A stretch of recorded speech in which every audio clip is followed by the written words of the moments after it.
Hello everyone, कैसे हैं आप लोग। 10 मिनट की इकोनॉमी की सीरीज में मैं आपके लिए लेके आया हूं बहुत ही शानदार टॉपिक, जिसके इस बार केवीएस, डीएसएसबी, एनबीएस किसी भी एग्जाम में एक क्वेश्चन आना पक्का है। वो क्या है? Nobel prize 2025 for economy.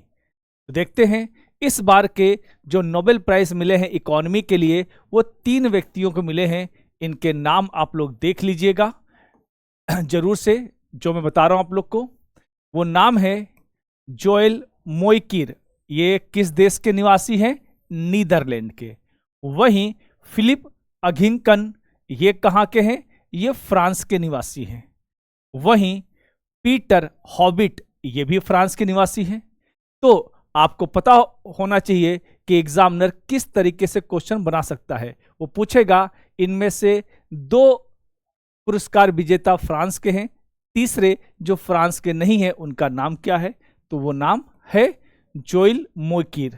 ये पूछ सकता है आखिर इनका योगदान किस चीज में है, किस चीज के लिए मिला है, कौन से रिसर्च के लिए मिला है। तो रिसर्च का नाम आपसे पूछ सकता है किसके लिए? इनोवेशन ड्रिवन इकोनॉमी, यानी अर्थव्यवस्था में नवाचार, यानी नई नई चीजों को अपनाना जिससे समाज को इसका बेहतर लाभ मिल सके और लोगों का लिविंग स्टैंडर्ड अच्छा हो सके। And theory of creative destruction, यही लाइन उठा के पूछ लेगा, ठीक है, कि इस बार का नोबेल प्राइज जो इकोनॉमी के लिए मिला है 3 अर्थशास्त्रियों को मिला है, उनका योगदान किस क्षेत्र में था? तो क्या था? थ्योरी ऑफ क्रिएटिव डिस्ट्रक्शन, या नवाचार आधारित आर्थिक वृद्धि और रचनात्मक विनाश के सिद्धांत के लिए। तो याद करेंगे रचनात्मक विनाश के सिद्धांत के लिए। अब आपको यह पता होना चाहिए कि ये पुरस्कार किसकी याद में दिए जाते हैं। तो ये एल्फ्रेड नोबेल के याद में दिए जाते हैं। और सबसे पहले ये पुरस्कार कब स्टार्ट किए गए थे? तो 1901 में।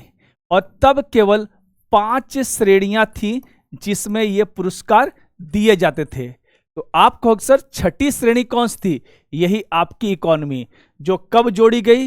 ये जोड़ी गई इसमें 1969 में, ठीक है। और हर साल ये किस तारीख को दिया जाता है? ये भी महत्वपूर्ण है। ये तारीख है 10 दिसंबर, और ये 10 दिसंबर का दिन नोबेल पुरस्कार वितरण के साथ अंतर्राष्ट्रीय मानवाधिकार दिवस के रूप में भी याद किया जाता है। ये आपको पता होना चाहिए। ये नोबेल पुरस्कार देने का प्रबंधन कौन करता है?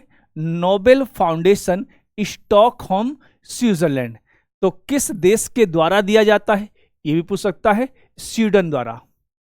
वहीं अब जो ये 6 श्रेणियां हैं, इनके लिए अलग अलग समितियां होती हैं। इस पे आधारित क्वेश्चन आपसे एग्जाम में पूछा जा सकता है। जैसे फिजिक्स का नोबेल पुरस्कार royal Swedish academy of science द्वारा दिया जाता है, यानी ये कौन दे रहा है? स्वीडन की सरकार। केमिस्ट्री का पुरस्कार यानी रसायन का पुरस्कार दिया जा रहा है royal Swedish academy of science, ये भी सेम है। वहीं चिकित्सा का, देखिए ये बहुत कोर नॉलेज है, चिकित्सा का कैरोलाइनका इंस्टीट्यूट। अब ये इंस्टीट्यूट ही अलग है। अब इस पे अलग से आपके लिए क्वेश्चन पूछ सकता है कि चिकित्सा का पुरस्कार कौन सी संस्था द्वारा दिया जाता है? कैरोलाइनका, ये पूछ सकता है आपसे। लिटरेचर यानी साहित्य का पुरस्कार स्वीडिश एकेडमी, सीधे स्वीडिश एकेडमी द्वारा दिया जाता है ये पुरस्कार। वहीं पीस का, ये बहुत चर्चे में रहता है, और इस बार डोनाल्ड ट्रंप को बड़ी उम्मीद थी कि मुझे मिल जाएगा, लेकिन मिला किसी और को। तो इसलिए ये दिया जाता है नॉर्वेजियन कमेटी ऑफ ओस्लो। यानी आपने देखा सारे पुरस्कार दिए जा रहे हैं स्वीडन द्वारा।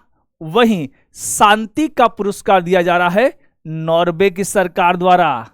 अब यही चीज उठा के पूछ लेगा इनमें से कौन सा पुरस्कार नॉर्वे की सरकार द्वारा दिया जाता है?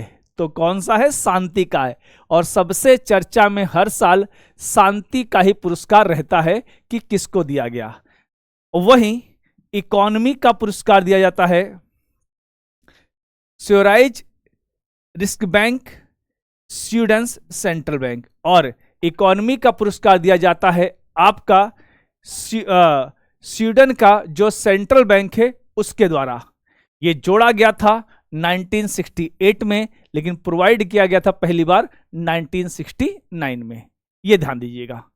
तो ये लिस्ट आप लोग जरूर देखिएगा, क्योंकि ये आपको जर्नली यूट्यूब पे नहीं मिलता है। इसलिए ऐसे वीडियो को देखिए, इनसे लाभ लीजिए, क्योंकि इससे 1 या 2 क्वेश्चन आपके एग्जाम में पक्के। इस साल कोई भी एग्जाम हो टीचिंग का आप दीजिए, इवन अब तो सीटेड, यूपी टेट जैसे एग्जाम में भी क्वेश्चन ये पूछने लगा है।